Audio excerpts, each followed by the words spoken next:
গান্ধারীর আবেদন কবি রবীন্দ্রনাথ ঠাকুর। তবে আজ রাজপরতলে সমস্ত নারীর হয়ে নয়নের জলে বিচার প্রার্থনা করি। পুত্র দুর্যোধন অপরাধী প্রভু, তুমি আছো হে রাজন, প্রমাণ আপনি। পুরুষে পুরুষে দণ্ড স্বার্থ লয়ে বাজে অহরহ, ভালো মন্দ নাহি বুঝি তার। দণ্ডনীতি ভেদনীতি কূটনীতি কত শত, পুরুষের রীতি পুরুষেই জানে। বলের বিরোধে বল, ছলের বিরোধে কত জেগে উঠে ছল। কৌশলে কৌশল হানে, মোরা থাকি দূরে আপনার গৃহ কর্মে শান্ত অন্তঃপুরে। যে সেটা টানিয়া আনে বিদ্বেষ অনল, যে সেটা সঞ্চার করে ঈশ্বর করলে বাহিরের দণ্ড হতে। পুরুষের ছাড়ি অন্তপুরে প্রবেশিয়া নিরুপায় নারী, গৃহ ধর্মচারিণীর পূর্ণ দেহ পরে পরস্পর স্পর্শে অসম্মান করে হস্তক্ষেপ।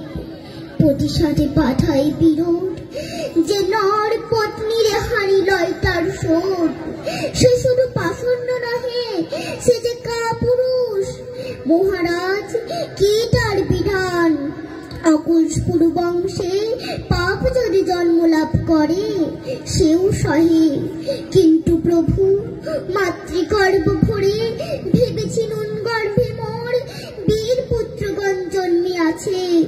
হাই নাথ, সেদিন যখন অনাথিনী পাঞ্চালের আর্ত কণ্ঠরব প্রাসাদ পাষাণ ভিত্তি করে দিল দ্রোপ।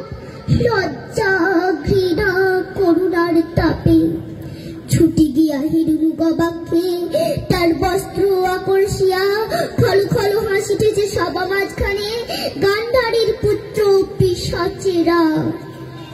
ধর্ম জানে সেদিন চুন্নিয়া গেল জন্মের মতন জননীর শেষ গর্ব।